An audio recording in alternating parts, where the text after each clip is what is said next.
When I first came to university, I thought it would be great. Coffee shops full of bright, engaged, open-minded young people debating one another. People optionally perusing through the pages of Plato under the shade of a tree.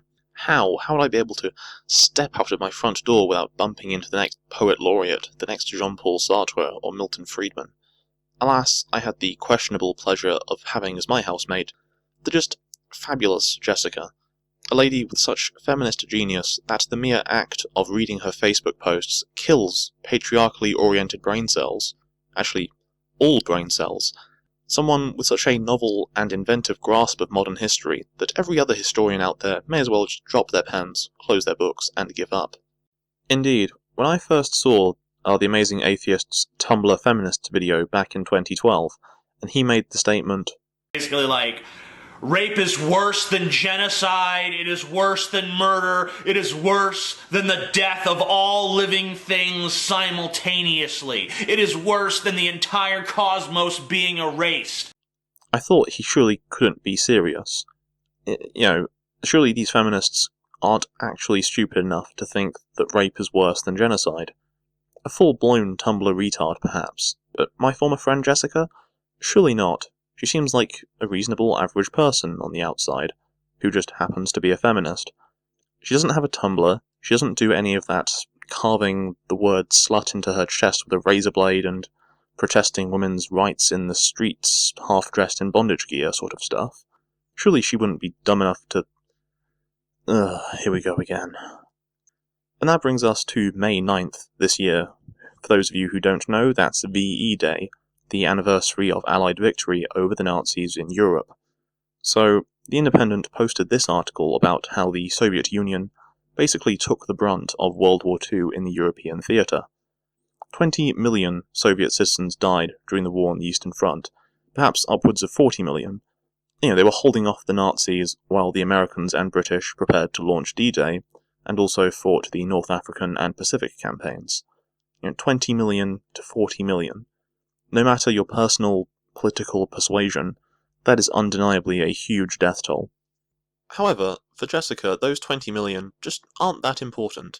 So she shared the article, rhetorically asking, "Oh, the people that the Soviet troops raped along the way, were they saved? Were they?" Now, this may seem like a random tangent. Sure, feminists love to go on about rape, but it's less random than it seems. I don't think she would have gone at it from this angle had she not had a tutorial a week or two before about the final days of World War II, where she learnt about this, an example of a little knowledge being a very dangerous thing. As often happened, we would make awkward kitchen small talk in the evening, and I asked how her day was, and she said that that she'd learnt about all this rape that happened during the Allied conquest of Europe, and she felt really bad about this. She was quite angry and sad hearing about it, and why didn't more people know about it? Now, because I'm trying to, try and become a better human, and try and come across less as a purely analytical automaton, I nodded and expressed empathy about how bad that was.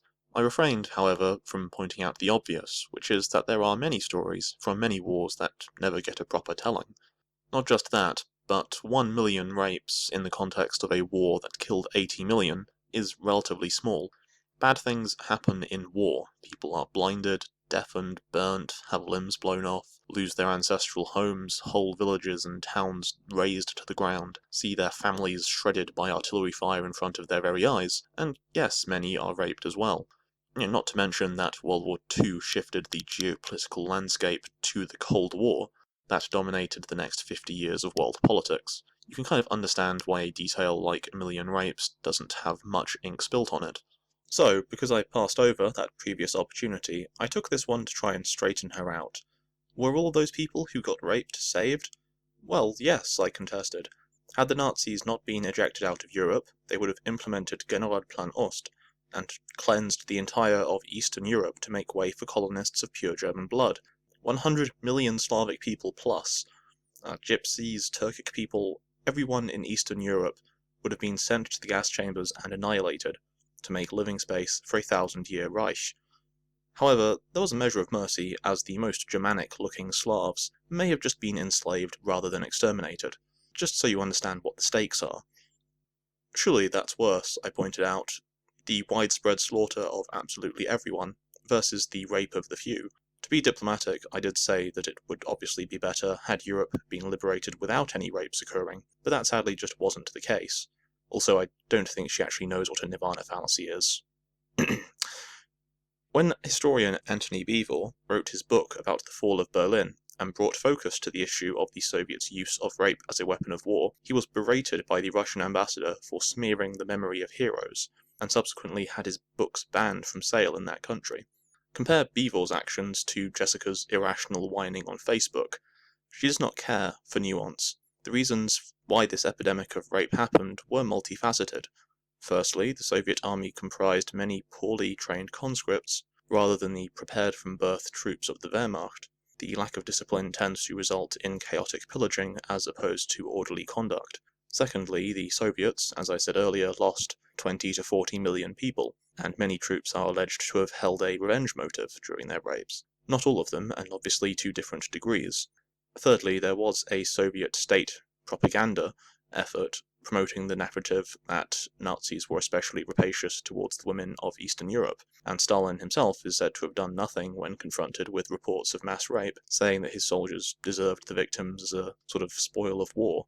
These are obviously not justifications, but they are reasons. The historical context is important. Two mentally ill, psychopathic dictators were clashing over the future of Europe in the name of their respective ideologies, National Socialism and Communism. What exactly this has to do with the patriarchy, I don't know. What relevance does this have to today's feminism? I don't know. It's not as though she can actually be bothered to make any sort of sophisticated, logical, or detailed argument. The point of the original article was just to try and encourage people to remember the sacrifice of ordinary Soviet citizens during the war, and had Jessica said, "Let us also remember the sexual atrocities they had committed," that would have been fine, remembering both the victims and the soldiers. I would have agreed with her. But that's not what she's saying. After all, it's not like she has a fucking degree in German and politics. It's not as though she should have a better informed opinion, is it? Well, no, because she's a feminist! Her response just goes to show how skewed her worldview is. You can't save someone who's been raped. Which is the most fucking insulting thing I've ever heard someone say about rape victims, and it's coming from a goddamn feminist. Oh, you can't save someone who's been raped? Well, let's just cut all that funding for rape shelters then, shall we? Let's cut mental health funding. You know, those films like Along Came a Spider and those cop shows like Criminal Minds where there's a rape victim handcuffed to a radiator somewhere and the police have to race against time to go rescue her? Well, can't be saved. Let's not even bother. Those people who have been raped, completely beyond hope. Yeah, it's a traumatic experience. It's awful. Psychologically scarring event, but many go on to live fulfilling lives. That's not me trying to trivialize it, I'm just stating that if something like a third of rape victims experience PTSD, even then, is it not worth having a life if you have a mental illness? You know, such a progressive attitude. And if they have lasting trauma and fight for even years or decades to try and live a normal, happy life, is that so bad?